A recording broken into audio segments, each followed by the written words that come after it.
เดี๋ยวอย่ามาก่อนลืมใจเงินคือว่าผู้ฟังความแท้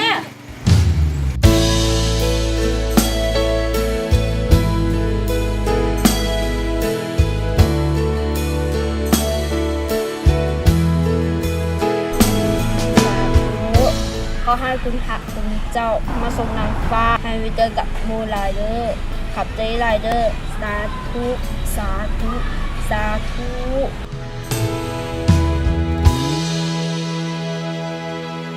ความเงียบเหงาและความเดียวดายให้คนเข้าใจในสิ่งที่เป็นจงอย่าเข้าใจในสิ่งที่เห็นว่าเฮานั้นเป็นปัญหาของสังคมจะมีภัยหูแต่บ่จากคนว่าความทุกข์ทนมันเป็นแบบใดอยากสัมผัสความฮักและความห่วงใยอยากมีคนเข้าใจดังคนอื่นเขาจึงขอวอนต่อฟ้าองค์อินทราฟ้าเจ้าขอพรให้เฮาได้สมดังปรารถนาขอให้สังคมเข้าใจและเมตตาช่วยกาลุณาเติมเต็มสิ่งที่ขาดหาย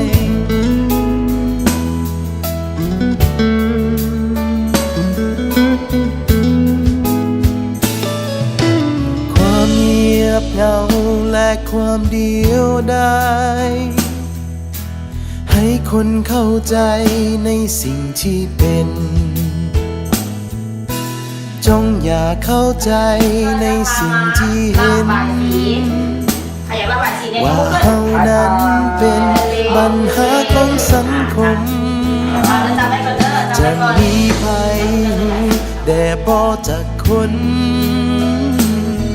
ว่าความทุกข์ทนมันเป็นแบบใดอยากสัมผัสความฮักและความห่วงใยอยากมีคนเข้าใจดังคนอื่นเขาจึงขอวอนต่อฟ้าองค์อินทราฟ้าเจ้าขอพรให้เฮาได้สมดังปรารถนานางสาวแท้ถ้าเราชอบถ้าเราอุกใจแน่เลย เป็นจังไดจ้านักเรียนระบบฟังเลยมึงแม่นักเรียนเจ้านางเรียนฟังความเด็กเขาละแล่นแตกสะวุ่นวายบุกมีฟังบ่แปลกดอกเป็นครูใหม่เด้ส่วนสีทำความเข้าใจกับนักเรียนได้มันเป็นเรื่องธรรมดาคือเอื้อยเป็นอย่างนักเรียนจะฟังความเอื้อยเข้าใจข้าเจ้ากับเข้าใจเอื้อยมันเป็นอยู่ร่วมกันมาโดนแล้วฉะนั้นจุดพิเศษแต่ละคนแล้วถ้าอยากอยู่กับข้าเจ้าอยากข้าเจ้าฟังความและสอนข้าเจ้าง่ายๆก็แค่สังเกตเบิ่งจุดพิเศษของเด็กน้อย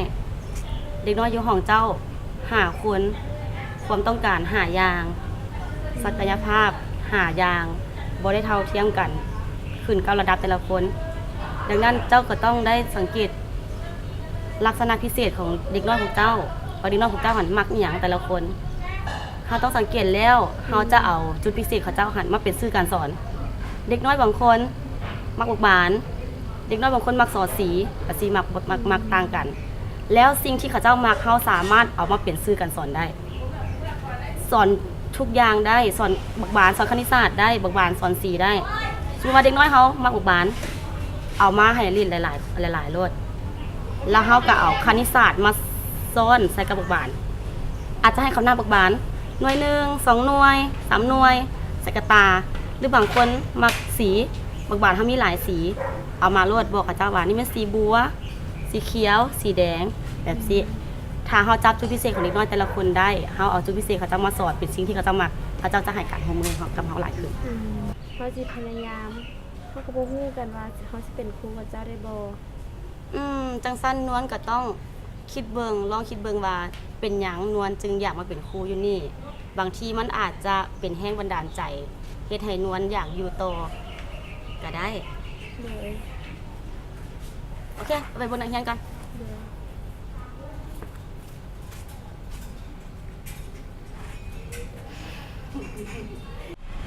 สาธุ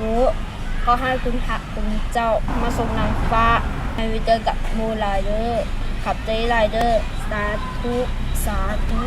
สา ให้ ธุ สังคมเข้าใจและเมตตาช่วยกรุ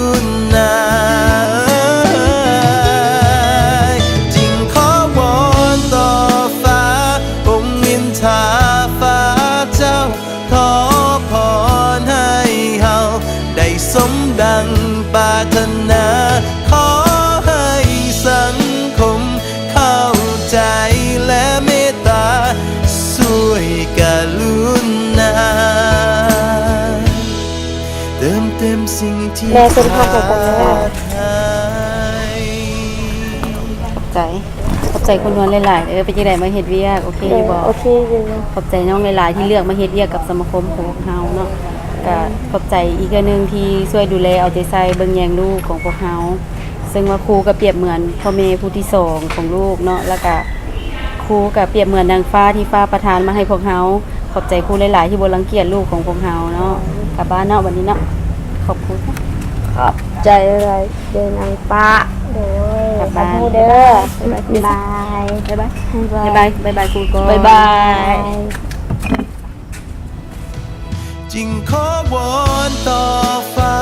องค์อินทราฟ้าเจ้าขอพรให้เฮาได้สมดังปรารถนา